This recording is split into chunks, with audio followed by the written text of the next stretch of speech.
شک اتنی خطرناک چیز ہے. تو یا تو آپ شک سے لڑیں گے زندگی کے اندر سنتوں کو لے کے، یا پھر انسان جو ہے وہ ابن قیم رحمہ اللہ فرماتے ہیں کہ انسان شہوات سے لڑتا ہے. پھر کہ آپ کو پتہ ہے ہاں یہ سنت ہے، آپ کو پتہ ہے یہ ہمارا دین ہے، لیکن نفس اتنا بڑا ہو چکا ہے، اتنا بڑا ہو چکا ہے کہ اب ہم آگے وہاں پہ سبمیشن نہیں دے پا رہے ہوتے، اور ہم اپنے آپ کو کیا لیڈ کریں، ہمارے اوپر جو ہے نا لیڈ کیا جا رہا ہوتا ہے. اور ہمیں کون لیڈ کر رہا ہوتا ہے؟ ہمارے اوپر کون حکم چلا رہا ہوتا ہے؟ ہمارا نفس، خواہشیں ہماری، ڈیزائرز جس کو ہم کہتے ہیں. جب یہ اللہ تعالیٰ نے قرآن میں شروع میں یہ بات بتا دی کہ ذالک الکتاب لا ریب فیہ ھدی للمتقین، یہ ایک ایسی کتاب ہے جس میں کوئی شک نہیں ہے. مطلب آپ کے اندر کا جو آدھا جو سیگمنٹ ہے، جو آدھی جو بیماریاں ہیں، اس کو اللہ تعالیٰ نے قرآن میں پہلے منع کر دیا کہ اس میں کوئی شک نہیں ہے. نمبر 1. نمبر 2، ھدی للمتقین، یہ ہدایت دیتی ہے، گائیڈ کرتی ہے کس کو؟ جو متقی ہوتے ہیں، تقوی والے لوگ ہوتے ہیں. تقوی کا کیا مطلب ہوتا ہے؟ جو اللہ تعالیٰ سے ڈرتے ہیں. جو ڈرنے والے لوگ ہوتے ہیں وہ خواہش کی، ڈیزائرز کی، نفس کی غلامی نہیں کر سکتے. مثال کے طور پہ آپ یہاں پہ آئے ہیں نماز پڑھنے، تو یہاں پہ آپ کو تقوی لے کے آیا ہے. آپ کا کوئی ایک ڈر تھا اندر، کوئی ایک امید تھی اندر، کچھ تھا نا اندر. کتنے ہی لوگ ہیں جن کو نفس بھا کے لے گیا آج، تو ان کو قرآن سے ہدایت نہیں ملی اس طریقے سے. تو سنت بھی جو ہے نا میرے بھائیوں، اللہ تعالیٰ نے قرآن کے اندر سنت کو بیان کیا ہے کہ قرآن تو ہے ہی ہے. اب دیکھیں نا، اذا دعوا الی اللہ ورسولہ، قرآن یہ بات کہتا ہے کہ جب آپ کو بلایا جائے، دعوت دی جائے اللہ اس کے رسول کی طرف، کس چیز کی؟ اطیعوا اللہ و اطیعوا الرسول، اللہ کی اطاعت کی، رسول کی اطاعت کی. تو آپ نے کیا کرنا ہے؟ سمعنا واطعنا، وہاں پہ آپ نے سبمیشن دے دینی ہے، وہاں پہ سر تسلیم خم کر دینا ہے، وہاں پہ جھک جانا ہے وہاں پہ، اور اپنے نفس کی قربانی دے دینی ہے. اور جہاں جہاں ہم یہ کام کر لیں گے زندگی ہماری بڑی آسان ہو جائیں گی. ہمیں یہ لگتا ہے، واللہ ہمیں یہ لگتا ہے کہ یہ دین جو ہے نا ہمارے اوپر ایک بار ہے، ایک برڈن ہے، مصیبت ہے، یہ ہمیں لگتا ہے زندگیوں کے اندر. لیکن میں بہت باریکیوں میں جا کے آپ کو مثالیں آج دوں گا انشاءاللہ، اور اس کی جو مثالیں اللہ کے رسول نے سمجھائی ہیں ہمیں، ہم اس کو بہت لائٹ لے رہے ہوتے ہیں. کیا ہم نے یہ نہیں دیکھا؟ ہم کتنی ہی چیزوں کو اس وجہ سے چھوڑ دیتے ہیں کہ یہ اللہ کے رسول کی سنت ہے. چلو بھائی سنتیں ہی ہے نا، چھوڑ دو. جیسے میں آیا، میں نے دیکھا، چھوٹی سی مثال دے رہا ہوں. ہم ہر جگہ کہہ رہے ہوتے ہیں جی تفرقہ بازی بہت ہو گئی ہے، بہت فرقہ واریت ہو گئی ہے، اور فلاں مولویوں نے یہ کام کیا ہے، وہ کام کیا ہے. اب دیکھیں ہم صف بنا رہے ہیں. اب ہم کیا بنا رہے ہیں؟ صف. امام صاحب کیا کہتے ہیں؟ سووا صفوفکم، سووا واعتدلوا، برابر ہو جائیں، سیدھے ہو جائیں، مل مل کے کھڑے ہوئیں، کندھے سے کندھے ملا لیں، قدم سے قدم ملا لیں. اگر آپ سب سیدھی نہیں رکھیں گے، بیچ میں گیپس رکھیں گے. میں دو آپ کو وعیدیں بتا رہا ہوں، چھوٹی سی سنت ہے اللہ کے رسول کی. اور آپ کو پتہ ہے صحابہ کے دور کے اندر باقاعدہ نماز سے پہلے، غالباً عمر بن خطاب کے حوالے سے یہ آتا ہے کہ وہ جو ہے واک کرتے تھے اور دیکھتے تھے کہ کس کی صف جو ہے وہ صحیح ہے، کون سی صف صحیح ہے، کون سی صف ٹیڑھی ہے. تو وہ اتنا زیادہ احتیاط کرتے تھے. اب ذرا وبال سن لیں، چھوٹی سی سنت ہے، ہمیں تو فرق نہیں پڑتا، ہماری ٹانگیں یوں چلے جائیں، ہماری ٹانگیں یوں ہو جائیں، ہم برابر والے سے جو ہے سیسا پلائی ہوئی دیوار کی طرح کھڑے ہوئے، سنت ہے. اب دیکھیں اگر بیچ میں گیپ آتا ہے تو اللہ کے رسول کہتے ہیں کہ شیطان جو ہے، شیطان اس کے بیچ میں آتا ہے. اور جب شیطان جو ہے بیچ میں آنا شروع کر دے، مطلب ہم خود لیکیج دے رہے ہیں، ہم خود اس کو ایکسس دے رہے ہیں، ہم خود مسجدوں کے اندر چور کو داخلے کی اجازت دے رہے ہیں، حالانکہ اللہ کا گھر ہے. اذان ہوتی ہے تو وہ بھاگتا ہے، ہوا خارج کر کے دور جاتا ہے، لیکن پھر ہم اپنے درمیان ان کو کر دیتے ہیں. اسی طریقے سے صفوں کو سیدھا نہ کرنا، یہ کیا کرتا ہے؟ اس کا وبال عذاب دیکھیں، اس کا وبال اور عذاب یہ بھائیوں کہ دل جو ہے نا آپس میں ایک دوسرے سے دور ہو جاتے ہیں. رنجشیں، عداوت، بغض، یہ وبال ہے صفیں سیدھی نہ کرنے کا. ہم اس پہ دھیان نہیں دیتے. اور میں چھوٹی چھوٹی آپ کو جو ہے نا سلسلے بتاؤں، کہیں پہ ہماری غیرت کا مسئلہ آ جاتا ہے. اب سچی سچی بات بتائے گا، دیکھیں صحابہ وہ تھے، میں عمر بن خطاب کا قول پڑھتا ہوں کہتے ہیں انا کننا اذل قوم، ہم ایک ایسی قوم تھے جس کی کوئی عزت ہی نہیں تھی. واقعتاً مکے مدینے کے جو عرب تھے ان کی یہ کوئی بہت بڑی کوئی قوم نہیں تھی اس زمانے کے اندر. اللہ کے رسول کے دور میں جب ان کو مبعوث کیا گیا اس زمانے کے اندر 3 بڑی کنگڈمز اور ایمپائرز وہاں پہ ایگزسٹ کرتی ہیں، 3 جن سے مسلمان بعد میں لڑے بھی ہیں. رومن امپائر، رومی کرسچنز، مجوسی پرشین امپائر، ایویسینین امپائر حبشہ کے جو حبشی تھے. یہ 3 امپائرز اس ٹائم کے اوپر بڑی بڑی موجود تھی. مطلب یہ انڈو پاک کا سارا سلسلہ جو تھا یہ ان کے پاس تھا، مجوسیوں کے پاس تھا. یورپ اور یہ والی جو سائڈ تھی یہ ساری رومن امپائر رومیوں کے پاس تھی. افریقہ والی جو سائڈ تھی یہ ساری حبشیوں کے پاس تھی. اور ابن مسعود جو ہے وہ فرماتے ہیں رضی اللہ عنہ کہ ان اللہ نظر فی قلوب العباد، اللہ نے اپنے بندوں کے دلوں پہ نظر کی. فوجد قلب محمد صلی اللہ علیہ وسلم، اللہ کے دل کو سب سے بہترین دل پایا. فاصطفاہ لنفسی، اللہ تعالیٰ نے اللہ کے رسول کو اپنے لیے چن لیا. پھر ان کے وزیر بنانے تھے، پھر نظر دوڑائی، پھر دلوں کو دیکھا. تو صحابہ جو تھے یہی مکے مدینے کے اور اطراف کے جو لوگ تھے ان کو اللہ کے رسول کا وزیر بنا دیا. تو یہ وہ لوگ تھے ان کے مقابلے میں بڑی بڑی امپائر تھیں، بڑی بڑی سلطنتیں تھیں. اور عمر بن خطاب کیا کہتے ہیں کہ ہم وہ لوگ تھے جن کی کوئی عزت نہیں تھی. ایون ہم یہ رومیوں کے پاس جب جاتے تھے وہ ہمیں پتہ کیا کہتے تھے؟ چھپکلی کھانے والی قوم. عربوں کو کیا کہا جاتا تھا؟ چھپکلی کھانے والی قوم، کہ جن کو کوئی مینرز نہیں پتا، آداب نہیں پتا، ایٹیکیٹس نہیں پتا، کھانے کا ڈھنگ نہیں. اور آپ یقیناً کچھ چیزوں میں ان کو دیکھیں، مطلب کتنے سلی اور کتنے ہلکے ان کے مسئلے تھے میرے بھائیوں. اس نے اونٹنی نے پانی پی لیا، اس کے اوپر جو ہے نا وہ 1 آدھ صدی جنگ چل لی ان کی. ادھر کے بھی ہے نا وہ بندے مارے جا رہے ہیں، ادھر کے بھی بندے مارے جا رہے ہیں. یہ کوئی مسئلہ ہے؟ اللہ کے رسول نے حجر اسود کا مسئلہ سولو کرایا تھا ان کا مسئلہ، اور وہ مطلب کہ مسئلہ تھا لیکن کوئی اتنا بڑا مسئلہ بھی نہیں تھا. لیکن مورخین کہتے ہیں اگر اللہ کے رسول مسئلہ سولو نہ کرتے، حل نہ کرتے، خون ریزی ہو جانی تھی. سارے قبائل آ گئے تھے، سارے سردار آ گئے تھے، ہم نے وہ حجر اسود لگانا ہے، ہم نے حجر اسود لگانا ہے.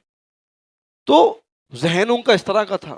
تو عمر بن خطاب کیا کہتے ہیں کہ اللہ تعالیٰ نے فَأَعَزَّنَا بِالْإِسْلام فَأَعَزَّنَا اللَّهُ بِالْإِسْلام، اللہ تعالیٰ نے ہمیں اسلام کے ذریعے عزت دی. کس کے ذریعے عزت دی؟ اسلام کے ذریعے عزت دی. اور تاریخ کے اندر اگر آپ ایفیشنسی، تاثیر کے اوپر بات کریں گے، کم وقت کے اندر، کم انویسٹمنٹ کے اندر بڑے رزلٹ کے اوپر بات کریں گے، تو دنیا کی بڑی بڑی لیڈرشپس جو ہے نا وہ فیل ہو جاتی ہیں. بڑے بڑے جو قائد ہیں وہ ختم ہو جاتے ہیں، اللہ کے رسول کے قدموں کے اندر بیٹھے ہوئے ہوتے ہیں. اور جبھی عیسائی ایک مصنف اس نے جب دنیا کی 100 ایسی شخصیات کے بارے میں کتاب لکھی جو بہت طاقتور شخصیات تھیں، حالانکہ عیسائی ہے، وہ مجبور ہو گیا اللہ کے رسول صلی اللہ علیہ وسلم کو سب سے اوپر رکھنے کے اوپر. کیونکہ اس نے دیکھا نا کہ 23 سال کے عرصے کے اندر، اور اس کے اندر بھی 13 سال جو مکے کے اندر گزارے، مکہ گزار کے 13 سال مکے کے اندر ہیں، ہجرت کر رہے ہیں، اور اس کے بعد غزوہ بدر ہو رہی ہے. غزوہ بدر میں کتنے مسلمان ہیں؟ کتنے مسلمان ہیں؟ 313. مطلب کتنے لوگ ہیں؟ 13 14 15 سال گزارنے کے بعد کتنے لوگ ہیں؟ 313. چلیں تھوڑے اور زیادہ ہوں گے، ہم مان لیتے ہیں. لیکن اس کے بعد آپ دیکھیں کہ یہی خطبہ حجۃ الوداع کے موقع کے اوپر ہمیں جو تعداد اور نمبرز ملتے ہیں لاکھوں کے اندر ملتے ہیں. اور اللہ بھی سورۃ النصر کے اندر یہ بات بیان کرتا ہے، اذا جاء نصر اللہ والفتح، جب اللہ کی مدد اور فتح آ گئی، وَرَأَيْتَ النَّاسَ يَدْخُلُونَ فِي دِينِ اللَّهِ أَفْوَاجًا، اور آپ نے لوگوں کو دیکھا کہ وہ دین میں داخل ہو رہے ہیں. کیسے؟ افواجا، گروپس کے اندر، فوج در فوج. ایک دور وہ کہ جہاں پہ ایک انسان اسلام قبول کرنے کو تیار نہیں ہے، اور ایک دور وہ جہاں پہ اتنی بڑی عوام جو ہے وہ اسلام کے اندر آ رہی ہے. تو وہ سنتوں کو جو ہے نا سینے سے لگاتے تھے، اپنا سر کا تاج بناتے تھے وہ. اور آج ہم دیکھیں جہاں سنتوں کی باری آئے، میں ایک چھوٹی سی مثال دیتا ہوں. ہمارے کچھ مہمان ایسے ہوتے ہیں جو روٹین کے ہوتے ہیں، اور ہم ان کے ساتھ بہت کیجول ہوتے ہیں. کسی طرح کا بھی کھانا رکھ دیں گے، کسی بھی طرح سے بیٹھ جائیں گے. لیکن اس کے بالمقابل کچھ مہمان ایسے ہوتے ہیں ہمارے جس کے بارے میں ہم بہت زیادہ محتاط ہوتے ہیں، بڑے سینسیٹیو حساس ہوتے ہیں. بھی کھانے پینے کا خیال رکھنا ہے، خوشبو کا خیال رکھنا ہے، صفائی کا خیال رکھنا ہے، زیادہ ڈشیں بنانی ہے. کرتے نہیں کرتے؟ اچھا جی، اب اس کے سامنے آپ کھانا کھا رہے ہیں، پہلی دفعہ کوئی آپ کے گھر پہ مہمان آیا ہوا ہے. اب اللہ کے رسول کی چھوٹی سی سنت ہے کہ اللہ کے رسول جو ہے نا، جو پلیٹ جو تھی، جو برتن ہوتا نا، اس کو چاٹتے تھے، چٹواتے بھی تھے. اب آپ سچی سچی مجھے نہیں جواب دینا، اپنے آپ کو جواب دیں، کیا ہم یہ کام کر سکتے ہیں؟ حالانکہ بولا گیا ہے کہ وہ دعا دیتے ہیں، حالانکہ بولا گیا ہے کہ برتن سے وہ برکت ہے. اس کے اندر برکت کا مطلب پتہ ہے کیا ہوتا ہے؟ فائدہ حاصل ہوتا ہے، نقصان دور ہوتا ہے. اللہ کے رسول کہہ رہے ہیں کہ سنت کے اندر برکت ہے. ہم مانیں گے؟ ہم کر سکتے ہیں؟ اس طرح کی کتنی چھوٹی چھوٹی چھوٹی چھوٹی چھوٹی چھوٹی سنتیں ہم جو ہے، کہیں پہ ہماری غیرت کا مسئلہ آ جاتا ہے، کہیں پہ ہم اس کو اپنے دامن کا داغ سمجھتے ہیں، چھپاتے ہیں اپنے آپ کو، اپنا دین چھپا رہے ہیں. مطلب آج ہم وہ مسلمان ہیں، اقبال نے کہا تھا نا کہ جنہیں دیکھ کے شرمائیں یہود. مطلب ہم اللہ کے رسول، اور میں ایک کرائٹیریا ہمیشہ رکھتا ہوں زندگیوں میں نا، چھوٹا سا کرائٹیریا، میں بات ختم کر دوں گا. بھائیوں، زندگیاں ایسی بنائیں، اپنے آفیسز ایسے بنائیں، اپنا کام ایسا بنائیں، اپنی ایمپائر ایسی بنائیں، اپنی زندگیاں ایسے بنائیں، اپنے رشتے ایسے بنائیں، اور یہ سوچیں صرف کہ اگر اللہ کے رسول صلی اللہ علیہ وسلم ہوتے، اگر اللہ کے رسول ہوتے، تو کیا میں یہ سارے کام کرتا ان کے سامنے؟ کیا میں یہ سارے کام کر پاتا؟ کیا میں ایسا گھر بناتا؟ کیا میں ایسے گھر میں بلاتا؟ کیا میں ایسی بات کرتا اللہ کے رسول کے سامنے؟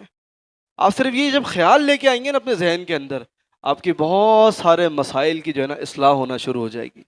کیا میں ایسے کپڑے پہن کے اللہ کے رسول کے سامنے جاتا؟ کیا میں اس طریقے سے اللہ کے رسول کے سامنے بات کرتا؟ اگر ہم صرف یہ چھوٹا سا ایک اصول سامنے رکھ لیں گے تو ہماری زندگیاں جو ہے، یہ سارے جو ہمارے ٹیڑھ پن ہیں وہ صحیح ہونا شروع ہو جائیں گے. اور امام مالک کا ایک قول آپ کے سامنے پیش کرتا ہوں. وہ کہتے ہیں یہ جو سنت ہے نا، اس کو کہتے ہیں السنت سفینۃ نوح فمن رکب نجا. نوح علیہ السلام کی کشتی تھی نا جس طریقے سے، تو سنت بھی جو ہے وہ بھی ایک کشتی کی طرح ہے اللہ کے رسول کی صلی اللہ علیہ وسلم. جو اس کے اوپر سوار ہو گیا اس کو نجات ہے. اور آگے جس طرح کے دور آ رہے ہیں نا، جیسے ایسے دور اور آگے آ رہے ہیں، اب یقین جانیں فتنے ہیں، ایسے ایسے فتنے ہیں، ایسے ایسے فتنے ہیں. اللہ کے رسول نے پیشن گوئی کی تھی کہ ایک انسان صبح مسلمان ہوگا، شام میں کافر ہوگا، شام میں مسلمان ہوگا، صبح کو کافر ہو جائے گا. آئی بات سمجھ میں؟ تو اور اس کی بھی ایک علاج کے طور پہ اللہ کے رسول نے یہ بات بتا دی تھی کہ لن تضلوا ما تمسکتم بہما. میں جا رہا ہوں، اللہ کے رسول نے کیا کہا؟ ترکت فیکم امرین، میں تمہیں دو چیزیں چھوڑ کے جا رہا ہوں. کتنی بڑی بات ہے. اور تم ہرگز گمراہ نہیں ہوگے جب تک تم اس سے تمسک کرو گے. اور ایک روایت کے اندر آتا ہے کہ داڑوں سے پکڑ کے رکھو گے جب تک تم سنتوں کو، تو تم جو ہے کبھی گمراہ نہیں ہو سکتے. تو میں اپنی بات کو جو ہے نا ریپ اپ کرتا ہوں، خلاصہ آپ کے سامنے رکھتا ہوں. بھائیوں، اپنی زندگیوں میں بہت باریکیوں کے ساتھ جو ہے، باریکیوں کے ساتھ سنتوں کا مطالعہ کریں، سیکھیں ذرا. ہمیں تو یہی نہیں پتا کہ سنت کیا ہے، بدعت کیا ہے. ہمیں لگ رہا ہوتا ہے کہ ہمارا جو دین ہے وہ بالکل ٹھیک ہے. اور میں یہ قرینہ اور کرائٹیریا آپ کو دے کے جا رہا ہوں. اگر آپ کو کسی مسئلے کے اندر، آپ نماز پڑھ رہے ہیں، آپ کھانا کھا رہے ہیں، آپ جو ہے کاروبار کر رہے ہیں، آپ جو ہے سفر کر رہے ہیں، آپ گاڑی چلا رہے ہیں، آپ بائک چلا رہے ہیں، آپ چل رہے ہیں، کپڑے پہن رہے ہیں، اگر آپ کو اس مسئلے کے اندر سنت کا علم نہیں ہے، ٹھیک ہے، تو اب پتہ نہیں ہے کہ وہ کیسا عمل یاد رکھے گا. خاص طور پہ عبادات کے اندر اگر آپ کو نہیں پتا کہ میں نماز پڑھ رہا ہوں، میں نے روزہ رکھا ہے. ہم میں سے کتنے لوگ ہیں روزہ رکھتے ہیں، اس کے بعد صبح صبح سحری میں دعا پڑھ رہے ہوتے ہیں؟ کیا دعا پڑھتے ہیں؟ وَبِصَوْمٍ غَدٍ نَوَيْتُ مِنْ شَهْرِ رَمَضَانَ. کسی حدیث کی کتاب میں یہ دعا نہیں ہے، پتہ ہے آپ کو. اور ٹیکنیکلی بھی دعا غلط ہے. ترجمہ کیا ہے؟ میں آنے والے دن کے روزے کی جو ہے نیت کرتا ہوں. وَبِصَوْمٍ غَدٍ نَوَيْتُ مِنْ شَهْرِ رَمَضَانَ. ہیلو، مطلب ہمیں پتہ ہی نہیں، پڑھے جا رہے ہیں ہم، اور کیا کچھ پڑھے جا رہے ہیں. تو یہ ہمارے اعمال کا جو ہے نا تھوڑا سا میں نے آپ کے سامنے ایک حساب کتاب رکھا ہے. اگر تو آپ اس کو پڑھیں کسی کتاب کے اندر یا کسی اہل علم سے سنیں، ہاں جی انہوں نے یہ مسئلہ بتایا تو اس کو مانیں. اگر آپ کو نہیں پتا اور ہمارا جو دین اور مذہب اور ہمارے اعمال دیکھا دیکھی کے چل رہے ہیں، بھلے آپ اس کو جو ہے نا 40 سال سے کر رہے ہیں، 30 سال سے کر رہے ہیں، 100 سال سے کر رہے ہو آپ اس کو، بھائی وہ سنت نہیں ہو سکتی. اور اللہ کے رسول نے کیا فرمایا تھا صلی اللہ علیہ وسلم، من عامل عملا، من عامل عملا، جس نے دنیا کے اندر کوئی کام کیا، کوئی کام کیا، لیس علیہ امرنا، اس کام کے اوپر ختم نبوت کی مہر نہیں تھی. آپ کو پتا ہے نا اسٹیمپ کتنی میٹر کرتی ہے. ویزا اسٹیمپ اگر نہ ہو پاسپورٹ پہ ہم سفر کر سکتے ہیں؟ ہم سفر نہیں کر سکتے. اسی طریقے سے گورنمنٹ کا کوئی ڈاکیومنٹ ہے، کسی ہائر اتھارٹی کی اسٹیمپ نہ ہو اس کو اپروول نہیں ملتا. تو اگر ہم ایک ایسا عمل کریں اور اللہ کے سامنے وہ پیش ہو، اس کے اوپر لیگل اسٹیمپ نہیں ہے اللہ کے رسول کی، تو اللہ کے رسول کیا کہتے ہیں صلی اللہ علیہ وسلم، فہوا رد. اللہ کی نظر میں وہ کتنا ہی خوبصورت اخلاص کے ساتھ اور بہت ہی اچھے طریقے سے خوبصورتی کے ساتھ کیوں نہ عمل کیا گیا ہو، بہت مہنگا عمل کیوں نہ ہو، لیکن اللہ تعالیٰ اس عمل کو قبول نہیں کریں گے. اقول قولی ھذا استغفر اللہ لی ولسائر المسلمین وآخر دعوانا ان الحمد للہ رب العالمین. کسی نے کوئی سوال اگر کرنا ہے، ذہن میں اگر آیا ہے، پاپ اپ ہوا ہے، آپ پوچھ سکتے ہیں، نہیں تو میں چلے جاؤں گا یہاں سے.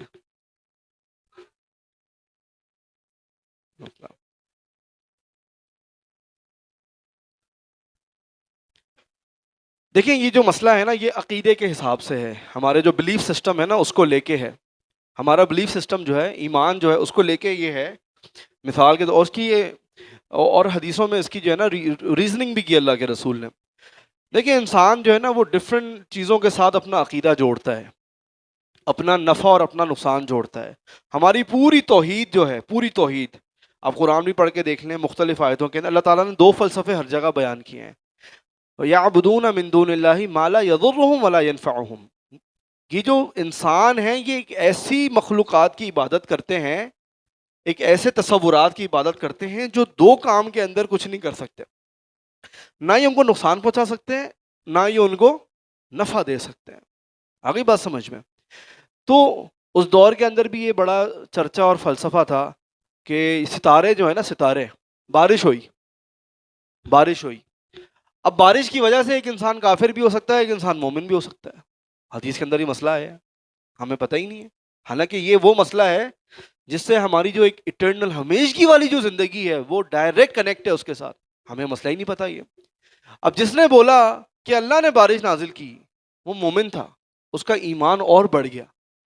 جس نے بولا یہ ستاروں نے جو ہے نا بارش برسائی ہے، اس نے نفع نقصان کا مالک جو اللہ تھا اس کو یہ اختیار دینے کے بجائے کس کو دے دیا؟ ستاروں کو. اسی طریقے سے اب ہم بہت سارے مالز میں جاتے ہیں، بازاروں میں جاتے ہیں، آپ نے یہ چیز دیکھی ہوگی، ہاتھ بنا ہوا ہوتا ہے یوں کر کے، اور اس میں لکھا ہوتا ہے پامسٹ، قسمت کا حال جانے. یا پھر ہمارے پاس بہت ساری پہلے زمانے میں میگز جو ہوتے تھے، میگزینز جو ہوتے تھے، رسائل ہوتے تھے. اب جو ہے نا سوشل میڈیا کے اوپر جو ہاراسکوپس جنہیں ہم کہتے ہیں، ہر کسی کا کوئی نہ کوئی اسٹار ہوتا ہے. ابھی اگر میں پوچھوں گا آپ کا اسٹار کیا ہے، کوئی بولے گا لبرا، کوئی بولے گا اسکارپیو. یہ بولیں گے نہیں بولیں گے، ہم کچھ نہ کچھ بولیں گے. حالانکہ ہمیں یہی نہیں پتا کہ یہ اگر میں بولوں کہ بھائی آپ کا جو اسٹار ہے اس کا نام بھگوان ہے، آپ والے اسٹار کا نام ایشور ہے، آپ والے اسٹار کا نام، مطلب میں کسی معبودوں کے نام جو ہے نا، جو بت جو ہیں یا جن کی عبادت کی جاتی ہے، میں ان کے نام سے جوڑ دوں. آپ بولیں گے یار یہ کیسے آپ کفریہ کام کر رہے ہیں، یہ کس طرح آپ عجیب بات کر رہے ہیں. حالانکہ ہمیں یہی نہیں پتا کہ یہ جو 12 اسٹارز جو ہیں یہ 12 معبود ہیں جن کی عبادت ہوتی ہے، اور ان کا جو بڑا خدا ہے وہ سورج ہے. اب یہ وہ چیزیں ہیں جن کو ہم بہت لائٹلی لے رہے ہوتے ہیں، بہت لائٹلی، بہت ہمارے لیے آسان ہے، لیکن یہ ہمارے عقیدے کے اوپر، ہمارے ایمان کے اوپر، ہماری جنت کے اوپر ڈائریکٹ ضرب ہے، اور وہ اس کو نلیفائی کر، زیرو کر دیتی ہے اس پوری اسٹرگل کو. تو یہ اللہ کے رسول نے مثالیں دی تھی. تو آپ نے جب اپنا عقیدہ، عقیدہ کس چیز کا؟ نفع اور نقصان کا عقیدہ، جب آپ نے وہ آسمانوں والے رب کے علاوہ، میرے بھائیوں یاد رکھنا ہے، آپ نے کہیں شفٹ کیا، آپ نے، چلے میں آپ کو اور زیادہ آسان کر دیتا ہوں. میں نے اپنی آنکھوں سے یہ دیکھا ہے، لوگ پیسے کو خدا بناتے ہیں، گھمنڈ ہوتا ہے، کہتے ہیں we can buy anything from money, ہم اس پیسے سے سب کچھ خرید سکتے ہیں، ہم لوئلٹیز خرید سکتے ہیں، ہم سلطنت خرید سکتے ہیں، ہم جو بولیں سر آپ بولیں ہم سب خرید لیں گے، ہم جو ہے پاکستان خرید لیں گے، ہم الیکشنز خرید لیں گے، گھمنڈ ہوتا ہے لوگوں کو۔ اب آپ بتائیں کہ جس نے اللہ کے اوپر توکل چھوڑ کے، کس کے اوپر توکل چھوڑ کے؟ اللہ کے اوپر، جس نے مخلوق کے اوپر رکھا، پیسے کے اوپر توکل رکھا، لوگوں کو اپنے بزنس کے اوپر گھمنڈ ہوتا ہے۔ میں نے لوگوں کو ڈگریوں کے اوپر گھمنڈ کرتا ہوا دیکھا ہے، مطلب سوال کرتے ہیں اور بھائی اللہ کہتا ہے ان اللہ هو الرزاق ذو القوۃ المتین، اللہ رزاق ہے، اللہ کہتا ہے من لستم لہ برازقین، ہم تو اس کو بھی رزق دیتے ہیں جس کو تم رزق پہنچا ہی نہیں سکتے، تمہارا ایکسس ہی نہیں ہے، پہنچ ہی نہیں ہے، ہم تو اس کو بھی رزق دیتے ہیں۔ اب ہم کیا کہتے ہیں، ہمارا یہ عقیدہ ہے کہیں نہ کہیں، پھر اپنے آپ کو موحد کہہ رہے ہیں، اپنے آپ کو مومن اور بلیور کہہ رہے ہیں اللہ کا، کہ کون ہمیں جو ہے نا وہ کھلائے گا، ڈگریاں کھلائیں گی ہمیں؟ مطلب یہ ماں باپ جو ہے نا بچوں کو فیڈ کر رہے ہوتے ہیں، بیٹا تو نے یہ کام نہیں کیا، اگر تو نے یہ کام نہیں کیا، تم نے پڑھا نہیں، تم بھوکے مر جاؤ گے، تم کیسے کھاؤ گے، کیسے زندگی گزارو گے؟ ہمیں کیا بات کر رہے ہیں یار آپ لوگ؟ یہ یونیورسٹیز کو کتنی 2-3 صدیاں ہوئی ہیں، آکسفورڈ کے ساتھ جا کے، لیکن 17 سینچری کا اے پی اے جو ہے امریکن سائیکالوجی ایسوسی ایشن کا جو جرنل ہے وہ 17 سینچری کا ہے، 17ویں صدی کا ہے، ہم 20ویں صدی کے اندر بیٹھے ہوئے، 300 سال پرانا۔ تو یہ دنیا تو ہزاروں سال پہلے کی ہے، دنیا میں سب سے پہلی یونیورسٹی مسلمانوں نے بنائی ہے، سب سے پہلی یونیورسٹی مسلمانوں نے بنائی ہے، ٹھیک ہے جی۔ آئی تھنک وہ موریشیس کے اندر ہے، اس کو بھی دینا WHO والے جو ہے نا سنبھال رہے ہیں، ورلڈ ہیریٹیج آرگنائزیشن والے۔ اس سے پہلے کیا تھا، کون سا علم تھا، کیا باتیں مجھے ہمیں بتائیں نا جناب والا، اس وقت لوگ کیسے کماتے کھاتے تھے؟ آئی سمجھ میں؟ آپ اپنا یہ عقیدہ ادھر ادھر کریں، صبح مومن ہوں گے شام کافر، شام مومن ہوں گے صبح کافر، کلیئر ہو گیا مسئلہ؟ ٹھیک ہے نا؟ چلیں جی، اور کوئی سوال؟ مجھے اجازت، چلیں جی دعا پڑھ لیں۔ محفل ختم کرنے کی بھی ایک آداب سکھائیں اللہ کے رسول نے، دعا سیکھ لیں، سبحانک اللہم وبحمدک اشہد ان لا الہ الا انت استغفرک واتوب الیک۔ اب فضیلت سننی ہے، جو بھی اس میں کمی کوتاہیاں ہوئی ہیں، کوئی گناہ شنا ہو گئے ہیں، اللہ تعالیٰ معاف فرما دے گا، خلاص۔ السلام علیکم۔